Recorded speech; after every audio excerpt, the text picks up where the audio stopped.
Alright, y'all, so today I want to do a very quick review of Destiny 2 Beyond Light, the 2020 expansion for Destiny 2. Apologize for the long delay, a lot of things got in the way, but I finally wanted to give you my thoughts on Beyond Light. Now, going into this, I heard a little bit about it, mainly negative things. I heard a lot of negative things surrounding the New Light era of Destiny 2, and I kind of went in with very low expectations. But after finally giving it a shot, playing the full campaign, playing some of the end game, I really got to say that overall, this is not a bad Destiny expansion. Not at all. Like, I've played worse experiences in my life in Destiny compared to Beyond Light. I think the reason why it has such a negative reputation is mainly with things that do with outside of the expansion, if that makes any sense. Like certain events, the whole sunsetting issue, the fact that they vaulted so many campaigns, vaulted weapons and content, and all that was surrounding the release of this new expansion, the New Light, it obviously, or not the New Light, excuse me, Beyond Light, it obviously created a very much negative reputation that this expansion carries with it. And I think it kind of like before, that aspect of it I get, just because when this expansion was coming out, they gave the excuse, oh, the darkness is coming, the pyramids wiped out worlds, and, supposed campaigns were vaulted as a response, even though I have not found any kind of war justification for the vaulted campaigns like Forsaken and Red War, regardless. But to kind of get into the expansion itself, we basically get a completely new planet, Europa. It's a beautiful planet. It also has really cool and interesting art design, also dynamic weather systems. It's a really cool and interesting place. And to kind of really quickly start out with my pros and my cons and my overall thoughts on this expansion, let's get into it. So the first thing, like I already mentioned, the new location, Europa. Now, from what I understand, it was actually a piece of cut content from Destiny 1 that they brought in the Destiny 2. Regardless, it's done beautifully. The art design, the art style in this game is great. I love it. I love the dynamic weather, how sometimes you're stuck in a blizzard. Really cool stuff. And it's a beautiful looking location. It's cold, it's desolate, but also there's a beauty in the ice, so to speak.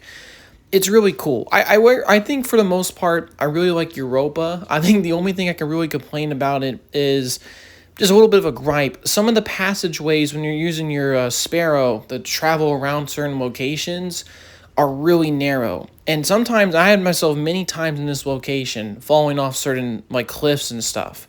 I don't know if anyone else had that problem. Maybe I'm just a bad driver of the Sparrow. But yeah, I just thought it was quite strange. Regardless, beautiful location. The new story, it basically revolves around this Fallen who's trying to unite other Fallen and houses and stuff called Aramis. She's become disillusioned with the Traveler. There's a whole backstory to the Fallen. The Traveler left their home planet. As a result, they died. They had to spread across the galaxy. She's really resentful. She embraces the darkness. As a result, the darkness gives her the ability to use stasis, which is kind of it's like a subclass, and basically the big new gameplay mechanic of this new expansion. And basically, our efforts as a Guardian are basically trying to stop Aramis from equipping her entire army with stasis and possibly taking over the last city and so on and so on. And obviously, you got a very creepy pyramid, and the darkness is also kind of remaining as a presence on Europa. And the big theme with this one is basically embracing the dark to a certain degree, but also embracing the light and finding the balance between those two. There's also the Exo Stranger, believe it or not, she comes back here. Really random character, really more infamous character from Destiny 1's campaign. Just kind of disappeared, and then she came back here, and they actually give a war expiration for her character. Basically, she's the daughter of Clovis Bray of sorts. She's an Exo, but she's also a time-traveling one. She comes from a different universe with a Darkness 1. And basically, she time travels to different points in history to prevent or find an ability to basically stop the darkness, get a good timeline, so to speak. So I guess it explains her random ass, appearances in Destiny 1's campaign, just because I guess she jumped around in time to explain us stuff.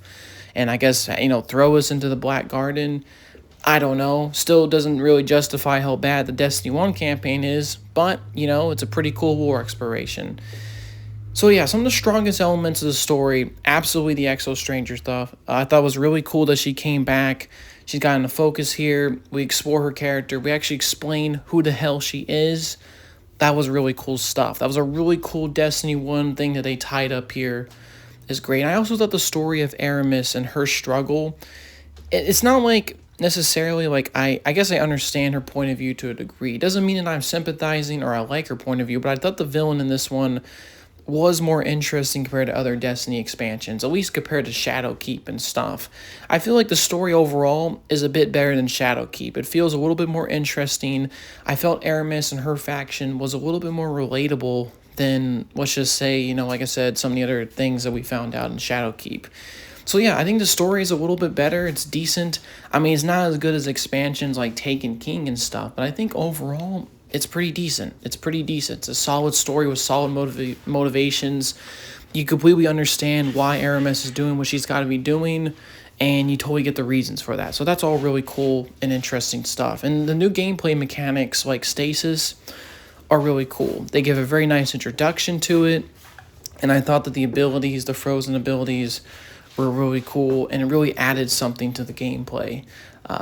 It was really cool stuff, so I have no complaints from me on that front. In terms of cons, I already mentioned some of the little issues with the map. I also thought there could have been more exploration of certain elements. The end game I also thought was pretty good, at least in this version. I would say that some of the lore explorations are pretty cool. I just wish, like a lot of Destiny stories, they give you more background, they give you more context to the events, and also more motivations for stuff. And I think in general, I think this expansion, to me, a big problem with this also came at a really bad time for Destiny. Content was getting really sunsetted.